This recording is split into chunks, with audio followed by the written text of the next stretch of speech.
phone khát ai thấy gì hiện tại khi là ngày tuần ngày đinh đàn he anh ôm hi bẹ riêng cái phone khát rõ hiện này thấy hiện là ngày tuần rồi này thấy hiện tuần là hiện live some khát anh ball kia đấy ông chỉ gong tụ phật nghe live rồi he su đều ai cái ball đâu rồi lại ai thấy gì phone ô cái gì nam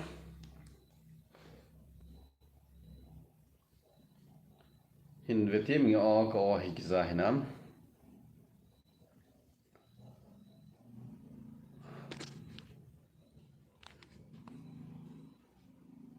live की bowling ही kan say masakit pon phat kinai thel zilo hi ki sei thelo zia hi live hi kan ball masat zilo hin ka sei khele live ko bowling thu hi kan sei masat zilo hin hi zen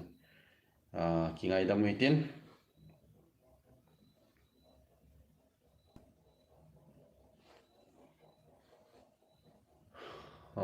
online mi som le thum ong lutan Ichi ki zanam kadwega check kitinge online kizai Kipa me to go no hi chal jingen media phata kalsung ding ai aki ta ji hen masanga manga mobile phone ho ki mangsa the aki ta lo ji hen DSLR camera to ding to gon ai ki semen hichinari nga hin ulenao nule pa so pisangam mi tam ta in ngai lu na zalin panin lawin tuni khocha ne hin mi som thum le mi ni in panin latan ka ki pa be se jingen na chung se wa ki pa thu sang ta khen phung do e tuni tha life a hunglut ho zo se le comment hin bol ho zo se na bon chau chungin ka ki pa na sang ta khen phung do e tuni kho thu su ho hi update hi chan update hin ki bol hi tan hi ji chun thu su la su ho hi news an ngai jing hon a bon cha het hoi selling o hian ai ho no thu da thum lo hilin jing ni kho jing ka lam ni dan ni le ka sei hilen jing ni kho jing ka lam ni dan sagi akipat NH2 Asian Highway Imphal Dimapur Road economic blockage so ki panding a hitai FNCC kiti me le hot sot liang mei hon ku kiti lam thla naw lampi ei kha pi o a hon do lo wa hi le economic blockage ki bowling hitia working committee of kuki CSO hon an head sa uchu FNCC hon ban hon do ding bozolovin suti ta sang sun warning khau zo che khat hin bolovin warning na sa zo che khat hin bolovin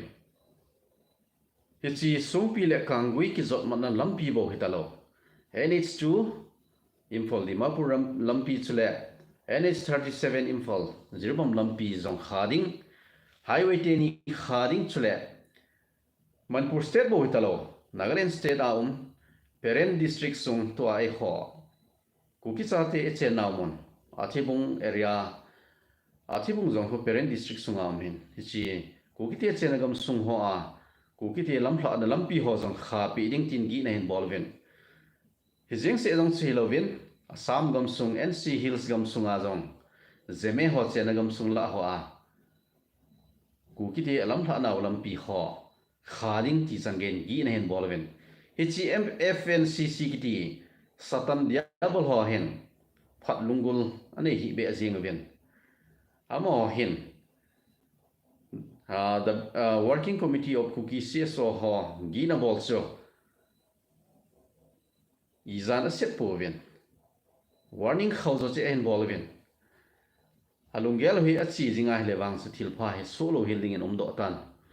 jingni khole kuki de gam sung kangui district sunga NH2 muna economic blockade hong ki panding hitan hi chi economic blockade hi Milong hon a hin do dal deu se het sa hin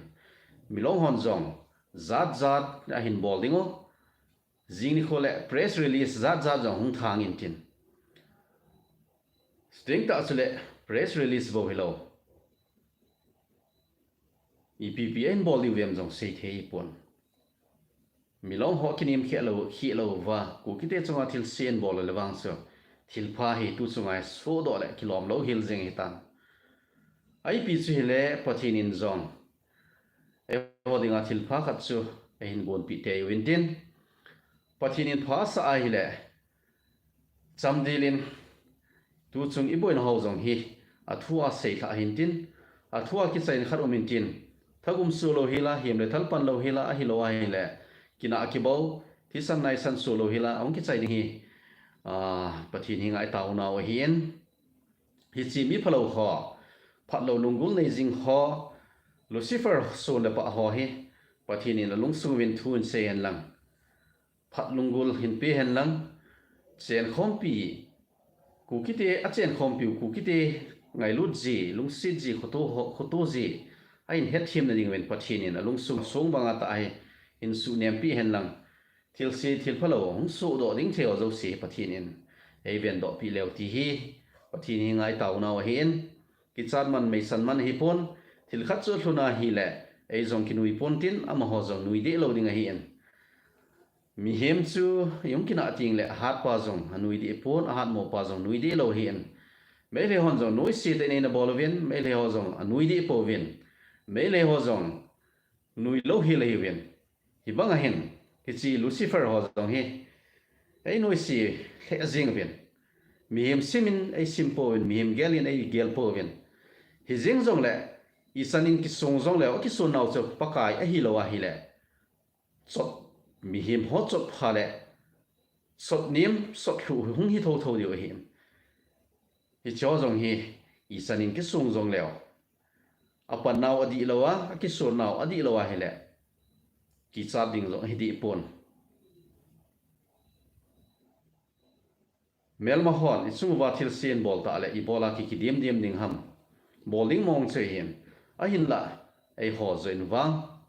a si a phalo ho he bol ma sat lo ding i god je win tu sana hang ki do ham hi win ku ki si so ho he lung pi win lung le no win hi sana hi a hin khan to pe o hitan a thil bol a sa lo a thu se ala sa ho hi a ngei phe be thu yeng ding hi mi do si ki no ma hi a hin la hong thong ding a se thei ding tam ta om ji a he lam kai ho hen chu le mi tham ho a hian mi zo se he ki ven wa se le sa ki ti mo wa e ki tim ham mo hian hi chi a tui ke jing the hi Milong ho hen tu chunga hen su ke kha diu ham ti hi mi ho zo se lung kham na khat che hi tan ai pi chu hi le pathin hi nga thu do hi tin pathinin e hoding in thil pha khat e bol pi na win te ha hi chi chung chang chu ho hi i sei le lung ha no men sei lo the chu hi pon Milong ho thu bo sei tin tu ni tha hen hi chi lam za thang party ho thu hi lunpu vlog sa chon video khat ka simen kain hla do ding hen hi ji chon hi chi live bol naw hen chaw lai party ho thu hi sei po daw hi tin Milong ho thu bo hi neu chat kain mention hen ka sei banga chon abula ka sei banga chon media lampanga phata a kalsung ding aki hi ta to khilon hen i chang se in la aki ki lam do zo pon ji chu camera hoi ta khat ga cho na ringa chun la khat le ke la khat chung lang che a hi jingin ga man cha thei ding che hi ji hen i nei ta in atu lo ji hen i changin ki zo pon ule naw ni sia thu so la so na ngai jing ho ei ngai lu ho subscriber ho viewers ho chule kukinam pi sunga ei hin to so jing ho hinga nge nan ki bolin hichi DSLR camera cho ne nga panlanom ho zo si hinga panpina anaki thumin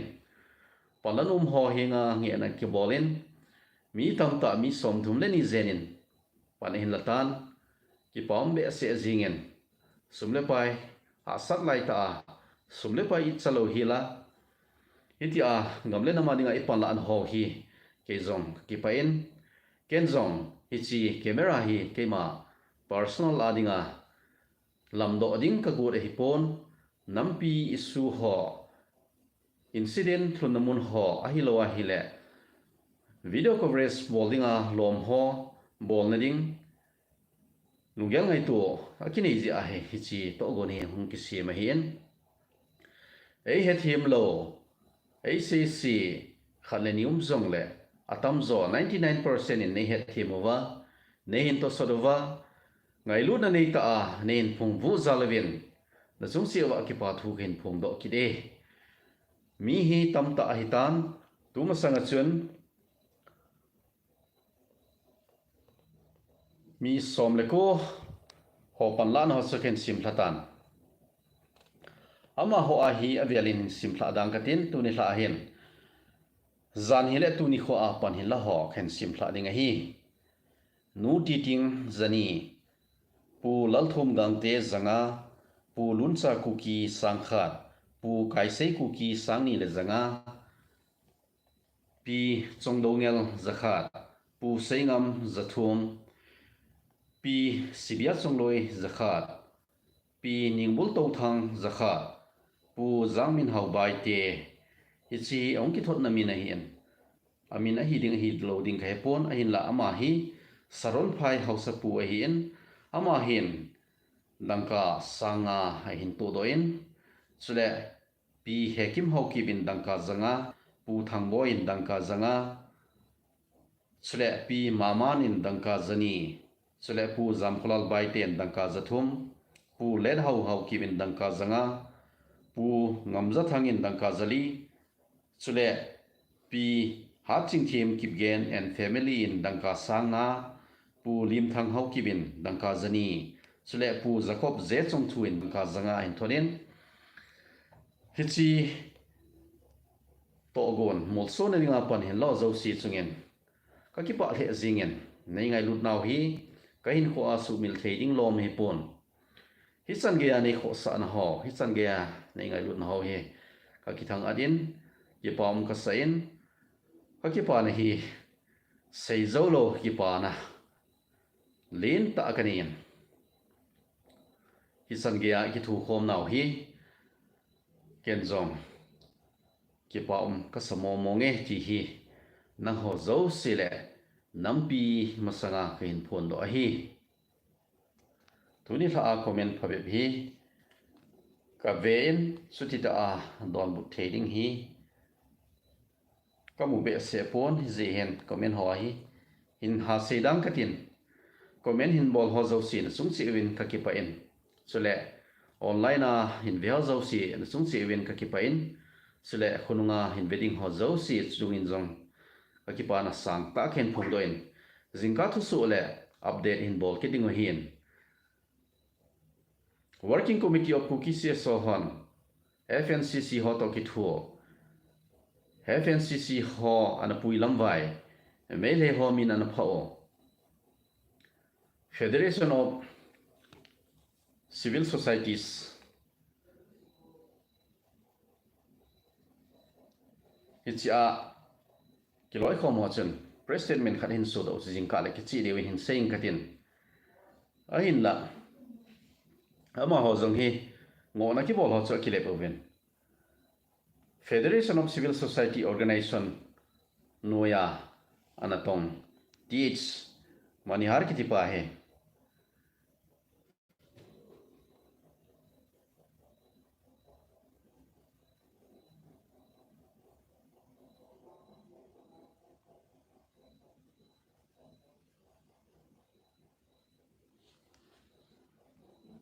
kaga holmoin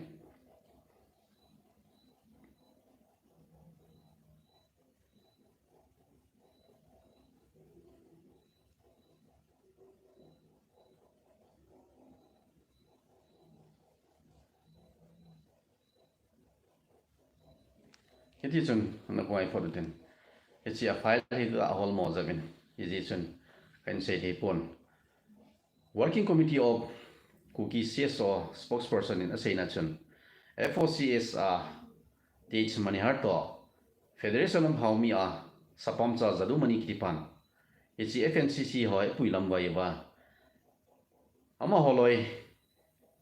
to ogo na noya FNCC hon cookie te chung bana bolo hi tia ain phondo ahin ichi Working Committee of Cookie CSO Thuphon cha FOCSO hain ahin nil khalwa hitawang chu ai poi tia akhot ahin ki sop thing a hin IPC le hichi me thilki bol ho zo se me le ho to go na hin me le ho hin Milong ho to e ho ki ka hi su boy te ding hi atu boy hin ama hon la alungel bang ta oi ma sa bol thelo hi pharo hin Milong hoi til do ding Milong hoi su boy te ding Milong ho to ku ki hoi ki boy sa ding ti ago do hin thado group imphala ga chi ho banga hi ichi FNCC ho jong hin Milong ho pumpi na to so do hi ding jong ta sanum pon ichi FNCC ho hin Milong ho zo si adinga thil se thil phalo tam ta hin bol te ding hi om do tan ha am ho zong hi koi ma san thi ma san ding ta sanum pon comment khat in se nge pa win and to say hi ibang si lai ta gal ni nei diu hi phai nai mo sarpa nama lungel ipinanem gal ni nei ding hi abula ko na hi koi ma sa kinom lo hi CSO leader ho zong anum pon mi pi zong inum povin koi machan idat he pove ai la me le hon aki sei bang hen Milong ho hi a hen ti lovin sumle pa ya zolo ham ipia zolo ham sumle pai tha da bolo ham ipia zolo ham a hen thlem tha tawin a thu nen nun sa tawin ni som ni le khat tu ni puma ni som ni le khat sung he ku ki te lam thla na lam pi sung pi la kangwi ki zot mana lam pi e hodinga ki hin so na lampi ki kom tu na lampi hi e kha pi o hitan hi si lampi hondo na ninga ku ki lam kai hon nge na bolwa izat bi ham khat an ke opi da awang hin ana sa po ve lim sai na koi po ve ni dan som thum le gup sung phat an te pi ki ravin ai la ni dan som thum le gup sung zong ki khel ding hita ban la do malain khaw zo che in warning na sa zo che in hin bolvin hi chi holoi hin i cham ding de hi poven gale tol pin do sa te ding nei nom hi win ai hon jong pasal hi win i sei ma bangwa economic blockage chu jingka idan sagi a chu i pat te te ding hi tan hi chi ho je athil se thil phalong thuna hi i pi bai sei diu ham gal ni nei ding nom muitin da jong lew hen alo thelo i chungwang phung chu bol ngai jing ding ti nai tan hi ji chun Milong ho to kinai muna cheng ho su sa da dinga kinep lo na mun ho he sing thei dewa yum diu hi a hi main a in la bulai se ma bang wen hi chi hi san ge ya thil phalo ong thun ding chu koi ma san i dei po ven Milong ho jing in jong a dei ding ta san pon Milong ho jong atam zo hen hi chi FNCC na to na hi apom lo diu hi kata sanin United na Council in zong support bol now thu khat ve jing cha jong Phondohna kha povin Milong hola azong mingol khat leni phabep CSO thula lo phabep khap phabep rong me youth ti ho tabang ahi lo ai le thula lo liang me Eastern Chief Public Chairman ti ho tabang khat leni na to so lo tai lo hi Milong CSO hon jong ato so lo hi lo hi zi hin gale tulum te in ti zong akiti thei pon ai la gale tul hi mingol khat le ni ji ang ki pan do ji mong hian ama ho mingol khat le ni a thi ji a hi lo le wa ama ho ngol ji a ho khat le ni yong thi kha ayung man kha ji wa gale tul hong ki pan do ding a hian hi ji hin hi choloi ji hin gale tul pon te a hi lo tan te ti zong hi ki sei thei nain pon a phad in hin pu ding koi phor hitin nom mutin dal zong lew hen chung wa hong so thil so cho pai tha the hi lo zin ki mai tu pi ding dan I thep ding hi mai in tin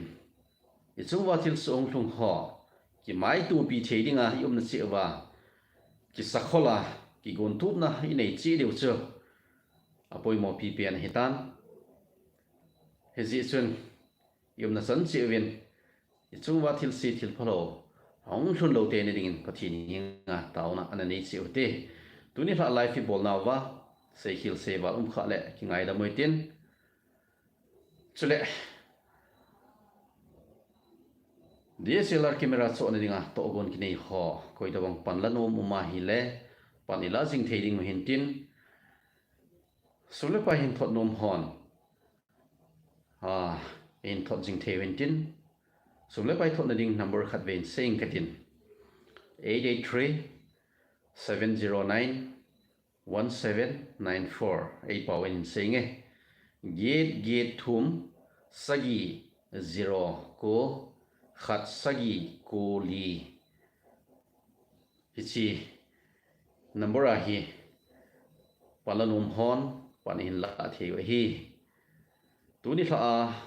I kholim naw hi chan chen lang life a hulut ho zo si le comment hin bol ho zo si na bon chawin mang phawin lang chule vai nunga hin wedding ho zo si na bon chawin dam sel tawin mang pha